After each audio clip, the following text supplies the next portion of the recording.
बांग्लादेश में जो हिंदू माइनॉरिटीज हैं वो लगातार बहुत ज्यादा प्रेशर फेस कर रहे हैं। दुर्गा पूजा इवेंट के दौरान कई हिंदू फैमिलीज के घरों में आग लगा दी गई और उससे भी अजीब बात, बांग्लादेश में कई सदियों पुराना एक काली टेम्पल है जहाँ पे पीएम मोदी जी ने खुद 2021 में एक मुकुट गिफ्ट किया था, वो भी चोरी हो चुका है और सिचुएशन ग्राउंड लेवल पे इतनी खराब है कि यूएस को भी ये बोलना पड़ा, the Bangladesh government must protect rights of Hindus. Bangladesh में एक बहुत ही इंपॉर्टेंट काली माता का मंदिर है, श्री जयशोरेश्वरी काली टेम्पल। बहुत ही इंपॉर्टेंट टेम्पल है इस रीजन के लिए। यहाँ पे 1971 से पहले रोज पूजा हुआ करती थी, लेकिन आज के समय सिर्फ दुर्गा पूजा के दौरान ही लोग इकट्ठा होते हैं। और मोदी जी ने जब ये टेम्पल विजिट किया तो उन्होंने दो बड़ी अनाउंसमेंट की थी। पहला तो ये कि मंदिर के पीछे एक बहुत बड़ा कॉम्प्लेक्स बनेगा और साथ ही साथ माता जी की जो मूर्ति थी वहां पे इन्होंने एक मुकुट चढ़ाया था। और पूरे साउथ एशिया रीजन में मेनली पाकिस्तान, इंडिया, नेपाल और बांग्लादेश, तो इसमें टोटल 51 शक्तिपीठ हैं। उनमें से एक शक्तिपीठ बांग्लादेश में है। और कुछ ही दिन पहले ये रिपोर्ट सामने आती है कि इस मंदिर में रिसेंटली चोरी हुई, जिसमें एक चोर आया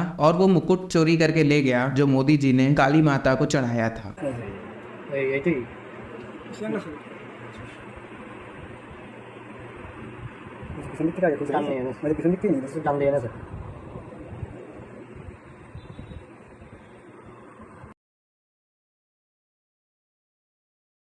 अब इंडियन गवर्नमेंट ने यहाँ पे कहा है कि जो ये हुआ है ये बहुत गलत है और जल्द से जल्द जो ये चोर है इसको पकड़ना चाहिए। और ये स्टेटमेंट जारी की गई है high commission of India Dhaka में, जहाँ पे ये कह रहा है कि हमने रिपोर्ट्स देखी है theft of the crown gifted by the prime minister Shri Narendra Modi to Jeshoreshwari Kali temple in Satkhira district in 2021 during his visit to Bangladesh. जहाँ पे इन्होंने एक्सप्रेस किया कि हम बांग्लादेश की गवर्नमेंट को रिक्वेस्ट करते हैं कि वो चोर को जल्दी से जल्दी पकड़े और रिकवर करे क्राउन को। और ये बात इंडियन गवर्नमेंट को इसलिए बोलनी पड़ रही है क्योंकि लगता नहीं है कि बांग्लादेश की सरकार कोई भी एक्शन लेना चाहती है। पुलिस बहुत ही स्लोली इस केस को डील कर रही है, इसीलिए इंडिया यहाँ पे डायरेक्टली प्रेशर डाल रहा है बांग्लादेश की गवर्नमेंट पे ताकि वो एक्शन ले। क्योंकि वीडियो कैप्चर हुई है, सीसीटीवी फुटेज में चोर का चेहरा सामने आया है, तो अब तक तो इन्हें पकड़ लेना चाहिए था। और ये वॉइस ऑफ अमेरिका का आर्टिकल है कि बांग्लादेशी हिंदूज वॉइस फेयर, कि लिटरली यहाँ पे डर का माहौल है, लोगों को डर लगा हुआ है कि दुर्गा पूजा के दौरान जो बहुत सारे खराब एलिमेंट्स है बांग्लादेश में, जिन्हें आज पॉलिटिकल सपोर्ट मिल चुका है, ये हिंदूज को टारगेट ना करना शुरू कर दें। और वहां की स्थिति का अंदाजा आप ऐसे लगा सकते हैं कि कई जगह तो लोग इस बार पे विचार कर रहे हैं कि दुर्गा पूजा सेलिब्रेशन इस बार करते ही नहीं है, क्योंकि सिक्योरिटी कंसर्न्स इस बार बहुत बड़े हैं। और जब अगले साल तक इलेक्शन हो जाएंगे बांग्लादेश में, जब नई गवर्नमेंट आ जाएगी, तब तक स्थिति बेहतर हो जाएगी। इस साल बहुत कम सेलिब्रेशन के साथ दुर्गा पूजा को कंप्लीट कर लेते हैं। और ये सोच है वहां की माइनॉरिटीज की। और अगर आप सोच रहे हैं कि बांग्लादेश में इतनी आसानी से इलेक्शन होंगे, तो शायद नहीं, क्योंकि बांग्लादेश के जो आज केयर टेकर पीएम है, जो अपने आप को एडवाइजर भी कहते हैं, मोहम्मद यूनुस, जो कि इस समय बहुत ही पावरफुल है बांग्लादेश में, इनसे जब पूछा गया कि आप इलेक्शन कब कराओगे क्योंकि काफी महीने हो गए हैं, तो इनका जवाब था नहीं, अभी मैं करूंगा रिफॉर्म्स। ये ना ही इलेक्टेड हैं और ये कह रहे हैं कि हम पहले अपने देश में रिफॉर्म्स करेंगे। और वो रिफॉर्म्स क्या होंगे, कौन से बड़े बदलाव होंगे, ये किसी को नहीं पता। उसके बाद ही इलेक्शन कराए जाएंगे। अभी भी बांग्लादेश एक पॉलिटिकल अनस्टेबल कंट्री है और जहां पे माइनॉरिटीज के लिए कोई भी सिक्योरिटी नहीं है और उनके सारे राइट्स छीन लिए गए। धन्यवाद।